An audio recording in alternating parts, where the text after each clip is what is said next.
نصوص میں استعمال ہونے والی حلال کی تعبیرات کون سی ہیں، اور اسی طریقے سے حرام کی تعبیرات کون سی ہیں، یعنی کون سا لفظ آتا ہے جو کہ اس بات پر دلالت کرتا ہے کہ یہ لفظ یا یہ تعبیر یہ حلال کے لیے شریعت نے مقرر کی ہے، یا یہ لفظ یا یہ تعبیر جو ہے وہ حرام کے لیے شریعت نے مقرر کی ہے۔ کچھ مخصوص تعبیرات ہیں، حلال کی بھی مخصوص تعبیرات ہیں اور حرام کی بھی مخصوص تعبیرات ہیں۔ تو حلال کی جو تعبیرات ہیں ان تعبیرات میں سے یہ ہے کہ ایسی تعبیر نص کے اندر استعمال ہوئی ہو جس میں کسی چیز کا شریعت نے حکم دیا ہو کسی چیز کے استعمال کرنے کا۔ مثلا قرآن میں آتا ہے کہ کلوا من الطیبات، کلوا من الطیبات کی جو تعبیر ہے یہ حلال کی تعبیر ہے، کہ قرآن نے یہ کہا کہ طیبات میں سے کھاؤ، تو ظاہر سی بات ہے جس میں سے کھانا ہے وہ حلال ہے، تبھی تو شریعت نے اس بات کا حکم دیا نا کہ حلال میں سے کھاؤ یا طیبات میں سے کھاؤ۔ تو کلوا من الطیبات کی جو تعبیر ہے یہ حلال کی تعبیر ہے۔ اسی طریقے سے حلال کی ایک تعبیر یہ ہے کہ نصوص میں جس کے لیے حلال کا لفظ استعمال ہوا ہو یا حلال کے ہم معنی کوئی صیغہ استعمال ہوا وہ بھی حلال کی تعبیر ہے۔ مثلا احل لکم الطیبات،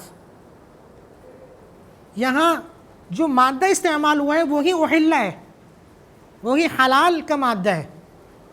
تو نصوص میں کوئی ایسی تعبیر استعمال ہوئی ہو جس میں حلال کا صیغہ یا حلال کے ہم معنی کوئی صیغہ استعمال ہوا ہو تو یہ بھی حلال کی تعبیرات میں سے ایک تعبیر۔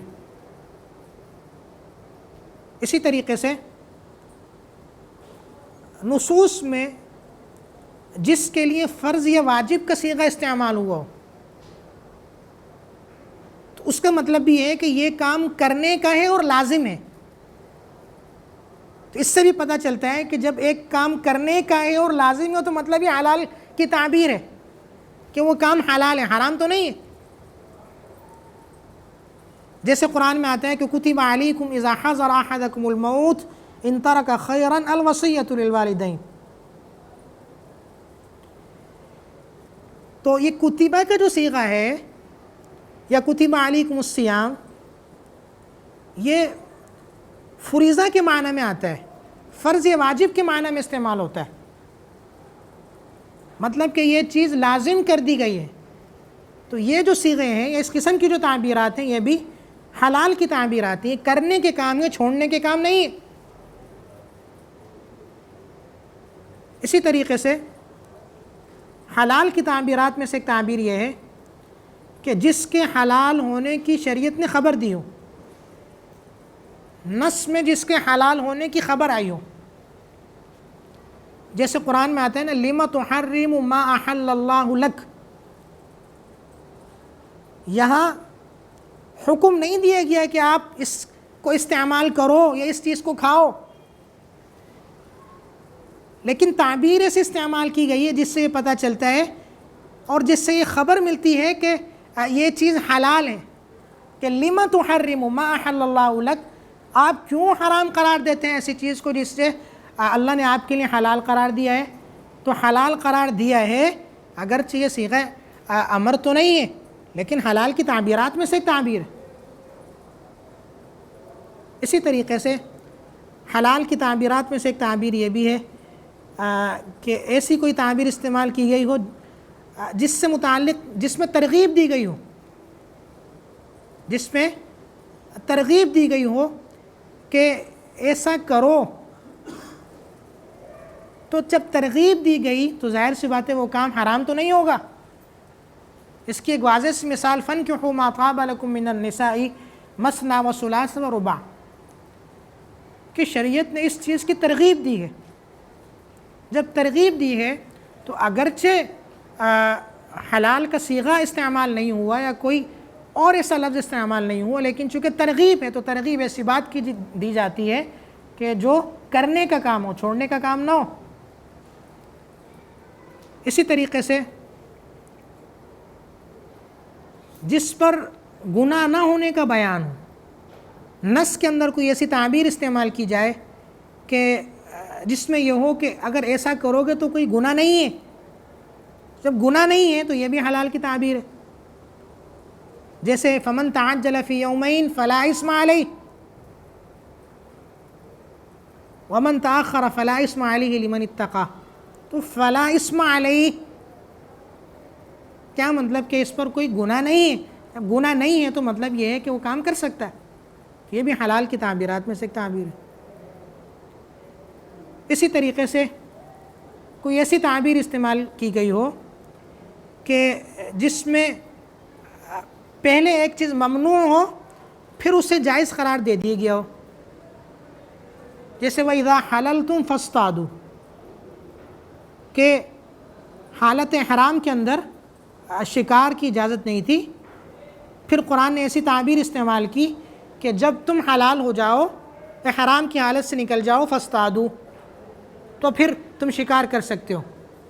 تو یہ بھی حلال کی تعبیرات میں سے ایک تعبیر ہے کہ پہلے ایک چیز ممنوع تھی پھر اس کی اجازت دے دی گئی اور جو ممانعات تھی وہ اٹھا دی گئی. اور اسی طریقے سے ایک تعبیر یہ ہے کہ جس کے متعلق شریعت نے کوئی خاص خواہش ظاہر نہ کی ہو لیکن ممانعات بھی نہ ہو. جیسے یہی مثال لے لیں وَإِذَا حَلَلْتُمْ فَاصْطَادُوا، اس میں کوئی اصرار نہیں کیا کہ آپ شکار کرو، کوئی ایسی خواہش ظاہر نہیں کی، لیکن ممانعات بھی اٹھا لی کہ جب حلال ہو جاؤ تو شکار کر سکتے ہو. کوئی خواہش ظاہر نہیں کی لیکن جو ممانعات تھی وہ ختم کر دی. تو یہ کچھ حلال کی تعبیرات ہیں. اسی طریقے سے کچھ تعبیرات ہیں جو حرام کی ہیں، جو حرمت پر دلالت کرتی ہیں.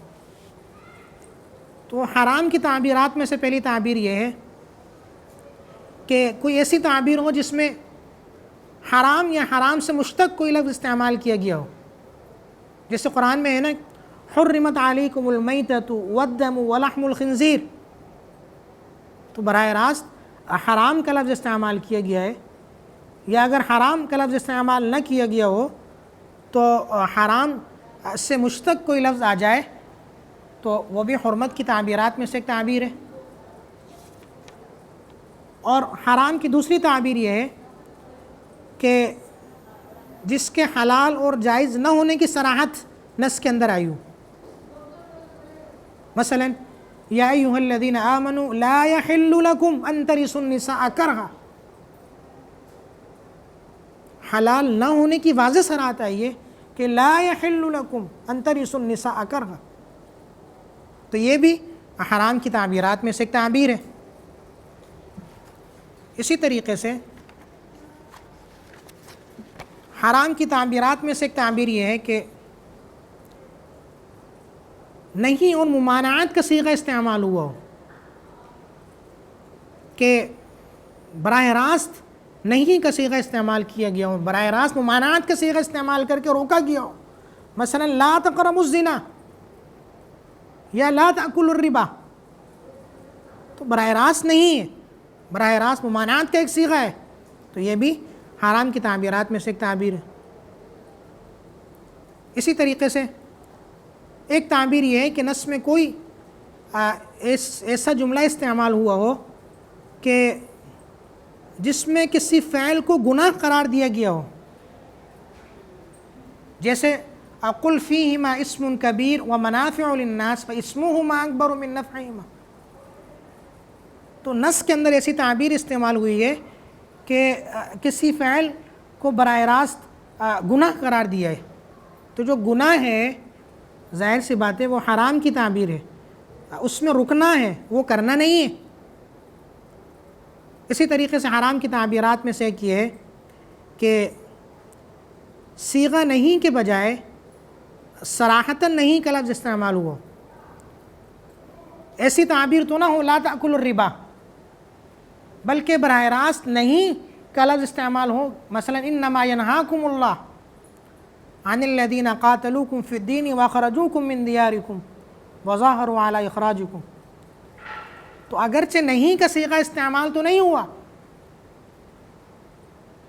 کہ ہم کہیں کہ لا تأکلوا الربا یا لا تقربوا الزنا کی طرح کوئی صیغہ استعمال ہوا ہو، ایسا تو نہیں ہوا، لیکن نہیں کے الفاظ لے کے آ گئے، وہ مادہ ہی لے کے آ گئے، انما ینہاکم اللہ۔ اسی طریقے سے حلال حرام کی تعبیرات میں سے ایک تعبیر یہ ہے کہ کسی فعل پر کفارہ واجب قرار دیا گیا ہو، کسی فعل پر کفارہ واجب قرار دیا گیا ہو، تو ظاہر سی بات ہے کہ جس فعل پر کفارہ لازم ہو رہا ہے تو وہ فعل کوئی اچھا تو نہیں ہوگا۔ اگر کوئی اچھا فعل ہوتا تو اس پہ کفارہ لازم کیوں ہوتا؟ مثلا لا یؤاخذکم اللہ باللغو فی ایمانکم ولکن یؤاخذکم بما عقدتم الایمان فکفارتہ اطعام 10 مساکین الی آخرہ۔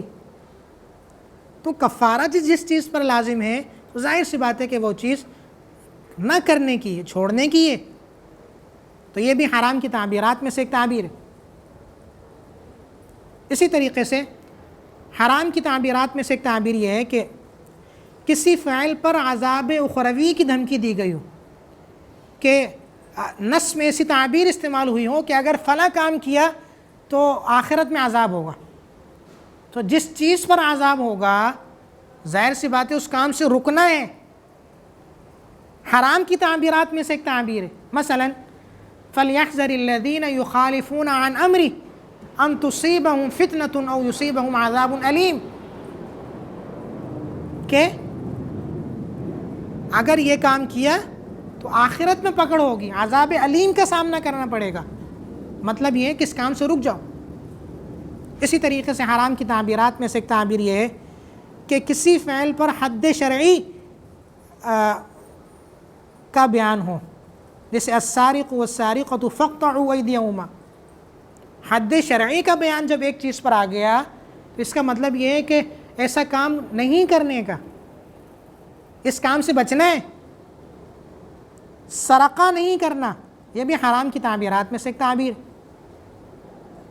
اسی طریقے سے ایک تعبیر یہ ہے کہ کوئی بھی ایسی تعبیر استعمال کی گئی ہو یا اختیار کی گئی ہو نص کے اندر جو ممانعات کو بتلاتی ہو، جو اجتناب کو بتلاتی ہو، مثلا انما یرید الشیطان ان یوقع بینکم العداوۃ والبغضاء فی الخمر والمیسر ویصدکم عن ذکر اللہ وعن الصلاۃ فہل انتم منتہون، کہ یہ جو تعبیر استعمال ہوئی ہے ظاہر سی بات ہے کہ اس سے ممانعات مفہوم ہوتی ہے، اس سے اجتناب مفہوم ہوتا ہے کہ ایک ایسا کام ہے کہ جس کے کرنے سے عداوت جنم لیتی ہے، جس کے کرنے سے بغض جنم لیتا ہے، جس کے کرنے سے اللہ تعالیٰ کے ذکر سے رکنا لازم آتا ہے، نماز سے رکنا لازم آتا ہے۔ ظاہر سی بات ہے کہ یہ جو تعبیر ہے یہ تعبیر حرام کی تعبیرات میں سے ایک ہے۔